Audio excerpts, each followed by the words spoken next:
पाठ्यक्रम भारतीय संस्कृत ज्ञान परीक्षा के बारे में बताया। कब है परीक्षा? 25। कोई नहीं तो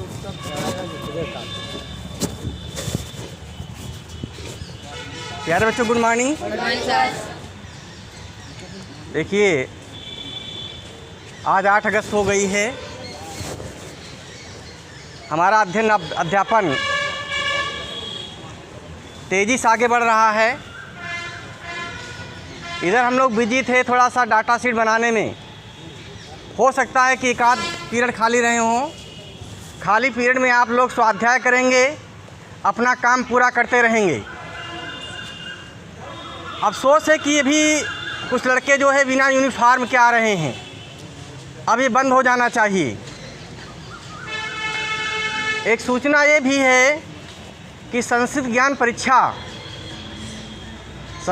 परीक्षा जो हरिद्वार शांतिकुंज हरिद्वार द्वारा आयोजित की जाती है, जिसमें हमारे देश की संस्कृत के बारे में परिचय होता है, हमारा सामान्य ज्ञान बढ़ता है। ये परीक्षा अक्टूबर में आयोजित होगी।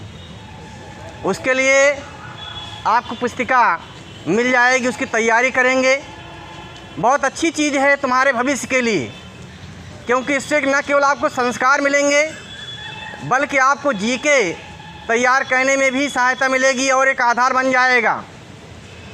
और हमारे मनीषियों के बारे में, अपने देश के प्राचीन विद्वानों के बारे में उसमें जानकारी मिलेगी आपको। तो बहुत महत्वपूर्ण है, सभी लोग उसमें भाग लेंगे, प्रतिभाग करेंगे। उसके लिए 25 रुपये शुल्क जो है जमा होगा श्री द्विवेदी जी के पास जो है। तो आप लोग जमा करके एक पुस्तिका ले लेंगे जो है, और उस पुस्तिका से जो है आप तैयारी करते रहेंगे। जब टाइम मिले तैयारी करते रहेंगे। सभी लोग प्रतिभाग करेंगे, उसमें प्रमाण पत्र भी मिलता है। तो ये सूचना थी। इसके अलावा आज 8 अगस्त है। इसका हमारे इतिहास में कुछ महत्व है, कोई बता सकता है? भारत छोड़ो आंदोलन, बहुत अच्छी बात है, आपको पढ़ना चाहिए। चीज़ें जो है, भारत छोड़ो आंदोलन या अगस्त क्रांति इसी 8 अगस्त से शुरू हुई थी। 8 अगस्त 1942 को जो है भारतीय राष्ट्रीय कांग्रेस ने भारत छोड़ो आंदोलन का प्रस्ताव पारित किया था, और उसमें निश्चय किया गया था कि हमें अंग्रेज़ों को भारत से भगाना है। महात्मा गांधी ने जब देखा था कि अंग्रेज़ सरकार हमारे देश को आज़ादी नहीं दे रही है, उस समय विश्व युद्ध चल रहा था। 1939 से 1945 तक द्वितीय विश्व युद्ध हुआ था, और विश्व युद्ध चरम अवस्था में पहुँच गया था। बहुत काटमार मची हुई थी पूरी दुनिया में।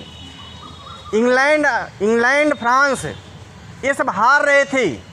जो हमारे जो दुनिया में शासन कर रहा था वो हार रहे थे। उस समय इंग्लैंड की हालत पतली हो रही थी उस समय जो है। और तब भी जो है महात्मा गांधी ने आश्वासन चाहा कि अंग्रेज़ जो है हमको देश की आज़ादी देने के लिए आश्वासन दे।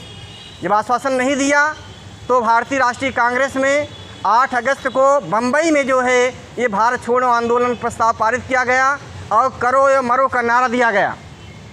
और ये आंदोलन पूर्व आंदोलनों से बहुत बढ़ चढ़ करके था जो है, क्योंकि इतना बड़ा आंदोलन कभी हुआ नहीं था।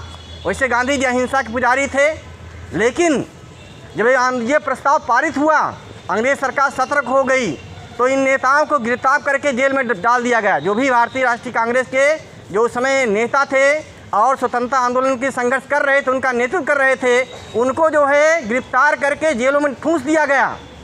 जनता बिना नेता के हो गई, लेकिन बिना नेताओं के भी जनता ने खूब जो है इस आंदोलन में भाग किया, और जगह जगह जो है विदेशी वस्त्रों को होली जलाई गई, अंग्रेज़ों को मारा गया। क्योंकि अहिंसक से जो है जनता जो है नेताओं से विहीन थी, तो जो भी अहिंसक जो भी तरीके थे अंग्रेज़ों ने अपनाया, उसमें विदेशी कपड़ों की होली जलाई गई, विदेशी अंग्रेज़ों को मारा गया। जहाँ पर अंग्रेज़ी दफ्तर थे उनको जलाया गया, जहाँ की अंग्रेज़ी फैक्ट्रियाँ थी उनको जलाई गई। यहाँ तक कि उनके यूनियन जैक जो उनका झंडा होता था उसको उतार फेंका गया। कहीं कहीं किसी क्षेत्र में जो है उनकी पूरी तरह सरकार समाप्ति हो गई। बलिया 17 आदमी उनकी सरकार समाप्त करके जो है अपने देश का तिरंगा झंडा फहरा दिया गया था। इस प्रकार से अगस्त क्रांति को याद रखेंगे। इसके पीछे जो जितने आंदोलन हुए हैं उनको भी आप पढ़ेंगे। जैसे महात्मा गांधी ने सविनय अवज्ञा आंदोलन किया था 1920 में, नहीं 1930 में, 1920 में असहयोग आंदोलन, और 1930 में सभी ने आज्ञा आंदोलन, इस प्रकार से अनेक आंदोलन चलाते हुए जो है जो अहिंसक तरह की चलाते थे। लेकिन 1942 में देखा था जो है कि हमारे देश की जनता हर प्रकार से संघर्ष के लिए तैयार है, तो उसमें करो या मरो का नारा दिया था कि या तो हमारे देश को आज़ादी करो दो या तो देश से बाहर जाओ, ये नारा था। और ये अंतिम नारा था, अंतिम ये आंदोलन था हमारे देश का जो है, जिससे अंग्रेज़ सरकार को एहसास हो गया था कि भारत को गुलाम बनाए रखना असंभव है। और उसके बाद जो है उन्होंने आश्वासन दिया था कि हम भारत के देश को आज़ादी देने के लिए सोचेंगे। तो इस प्रकार के हमें इस भारतीय राष्ट्रीय आंदोलन को जो संग्राम था, संग्राम देश को आज़ाद कराने के लिए हमारे देश को जो संग्राम था, उसको आप पढ़िए। और क्यों देश गुलाम हुआ, इसको आपको पढ़ना है कि हमारा देश गुलाम क्यों हुआ। क्योंकि जब हम आक्रमण हो जाते हैं, जब हम गद्दारी करते हैं अपने देश के लोग, तभी देश कोई गुलाम होता है, ऐसे गुलाम नहीं होता कोई देश जो है। तो उस समय वही 17वीं 18वीं शताब्दी में जो है ये हमारे देश के लोगों ने आक्रमण हो गए थे, चाहे शासक रहे हों चाहे सैनिक रहे हों, इसके कारण हमारा देश गुलाम हुआ था। इसको पढ़ने की, अध्ययन करने की बात है, आपकी ज़रूरत है, ताकि जो है हम लोग सतर्क रहें और पुनः ऐसी स्थिति नहीं पैदा हो। देखिए विशेषकर जो है 1757 से, जब 1757 प्लासी का युद्ध हुआ था, उसके बाद 1857 तक जो है ये 100 साल में अंग्रेज़ों ने पूरे देश को खूब निचोड़ा था। यहाँ की अर्थव्यवस्था को जो चौपट कर दिया था।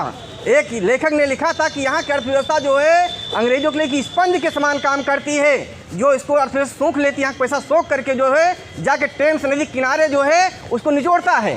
क्योंकि उस समय उद्योग धंधे चौपट हो गए थे, यहाँ के जितना कर लगा दिया था, यहाँ पर उसने जो है यहाँ कच्चा माल ले जाते थे और वहाँ से उसके बना करके कपड़े वगैरह बना करके निर्मित करके यहाँ के बेचते थे। हमारे उद्योग धंधे चौपट हो गए थे, विशेषकर जो गांव में कस्बों में जो है जो उद्योग धंधे थे, छोटे उद्योगों के सब चौपट हो गए, सब बेरोजगार हो गए थे, सैनिक बेरोजगार हो गए थे। इस प्रकार से हमारा खून चूसते थे वो। और जितना शोषण 1757 से 1857 तक किया, इतना शोषण हमारे देश का कभी नहीं हुआ, चाहे जो भी हमारे देश पर आक्रमणकारी आते रहे हों। मैं केवल इतना चाहूँगा जो है, अफसोस बड़ा हम भूल गए गोरों की खूनी चालों को, अफसोस बड़ा हम भूल गए गोरों की खूनी चालों को, जो लहू हमारा पीते थे उन रक्त पिपासी कालों को, जो कालों के भी काल बने उनको एक पुष्प चढ़ा देना, भारत के अमर सपूतों को सिद्धा से शीश झुका देना, भारत के अमर सपूतों को सिद्धा से धन्यवाद।